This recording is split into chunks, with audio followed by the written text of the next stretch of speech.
Un record de taille. Depuis janvier dernier, Bruno est candidat de l'émission des 12 coups de midi, présentée par Jean-Luc Reichmann sur TF1. Il a rapidement su se démarquer et est très apprécié des téléspectateurs. Alors qu'il ne cesse d'impressionner les fidèles du programme avec ses connaissances, le jeune homme détient un autre record, dont il est assez fier. Dans les colonnes du Parisien ce mardi 3 août, il a fait quelques confidences. Début 2020, un de ses collègues, fan du jeu Motus, lui propose de participer à l'émission. Bruno n'est pas motivé mais ne ferme pas la porte à une autre émission, peut-on d'abord lire.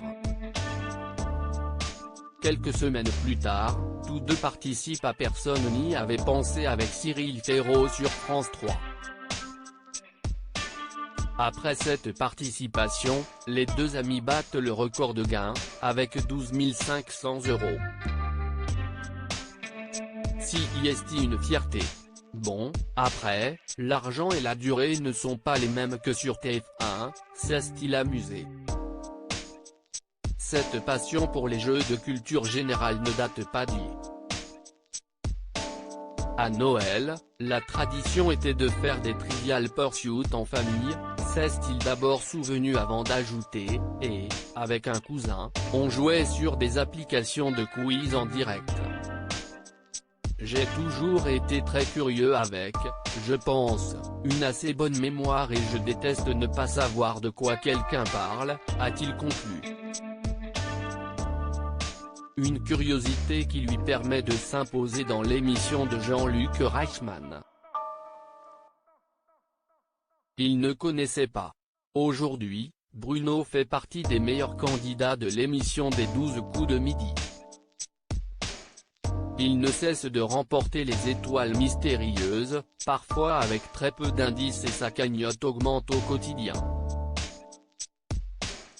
À ce jour, elle s'élève à 810 995 € et, contrairement à d'autres participants, Bruno n'a jamais rêvé de participer à l'émission. En effet, si est uniquement lors du premier confinement en mars 2020 qu'il s'y est intéressé. Alors qu'il était chez ses parents, le candidat a souhaité la regarder avant de se prendre au jeu et envoyer une candidature, explique le Parisien. Par la suite, il a passé les sélections en visioconférence. Une initiative qui l'a beaucoup aidé. Vu que je suis assez réservé, ça aurait été compliqué de monter directement sur scène et de parler, confie Bruno.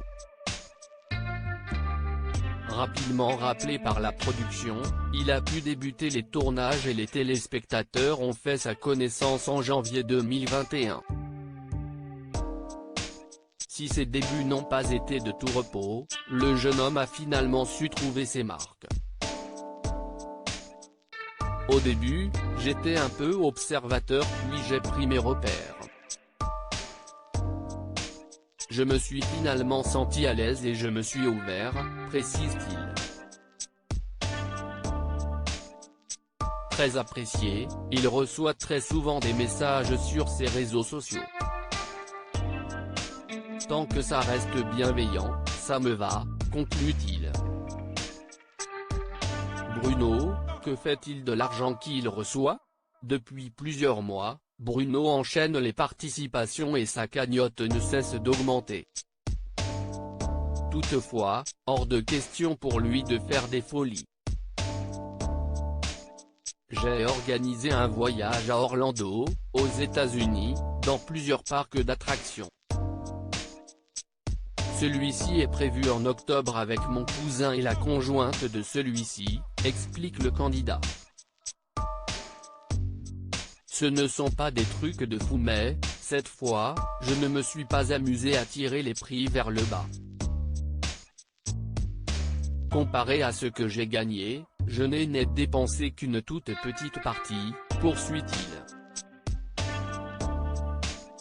Il semblerait donc que Bruno préfère garder son argent plutôt que de le dépenser sans compter.